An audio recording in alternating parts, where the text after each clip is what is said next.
বসিরহাট বরাবরই তৃণমূল কংগ্রেসের অজেয় দুর্গ হিসেবে পরিচিত। প্রয়াত হাজী নুরুল ইসলামের হাত ধরে যে সাংগঠনিক ভিত তৈরি হয়েছিল 2026-এর নির্বাচনী বৈতরণী পার হতে, সেই আবেগই ছিল বড় ভরসা। কিন্তু প্রার্থী তালিকা ঘোষণা হতে সেই সাজানো বাগান যেন তাসের ঘরের মতো ভেঙে পড়ার উপক্রম হয়েছে।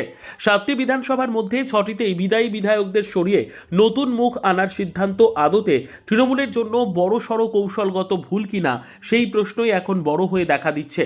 বিশ্লেষকরা বলছেন, তৃণমূলের অন্দরের ক্ষোভটা আসলে ব্রাত্য করে দেওয়ার যন্ত্রণায়। বিদায়ী বিধায়কদের মধ্যে কাজী আব্দুর রহিম ওরফে দিলু বা এটিএম আবদুল্লাহ ওরফে রনির মতো হেভিওয়েট নেতারা যখন নিজেদের অযোগ্য বঞ্চিত বলে প্রকাশ্যে ক্ষোভ উগরে দেন, তখন বুঝতে হবে ক্ষতটা আসলে অনেকটা গভীরে।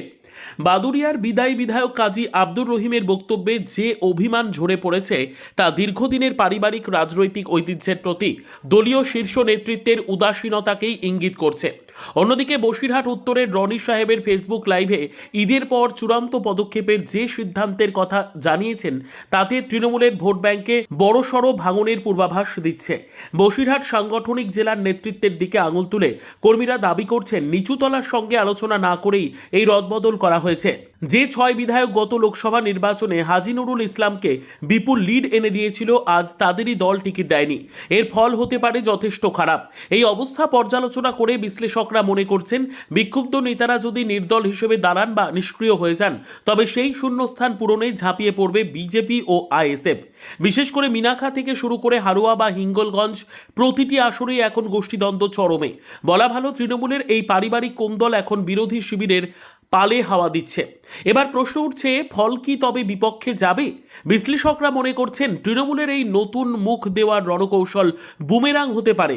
রাজনীতির ময়দানে লড়াই জমে মূলত অভিজ্ঞ সৈনিকদের ওপর ভর করেই, কিন্তু সেই পুরনো সৈনিকরাই যখন বিদ্রোহী, তখন যুদ্ধের ফল কি হবে তা সহজেই অনুমেয়।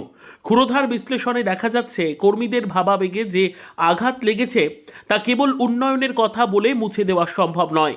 অবস্থা বলছে, আবেগ এবং দীর্ঘদিনের লড়াইয়ের সম্মান যেখানে ধুলোয় মেশে, সেখানে সংগঠনের হ্রাস আলগা হওয়া অনিবার্য। বসিরহাটের এই রাজনৈতিক অস্থিরতা কি তবে পদ্ম শিবিরের বা ভাইজানের দলের জয় সহজ করে দেবে? উত্তর পেতে হয়তো আরও কয়েকদিন অপেক্ষা করতে হবে। তবে পরিস্থিতি বলছে, তৃণমূল এখন ঘরে বাইরে দুই জায়গায় কঠিন অগ্নি পরীক্ষার মুখে। Bureau report, digital news Bangla.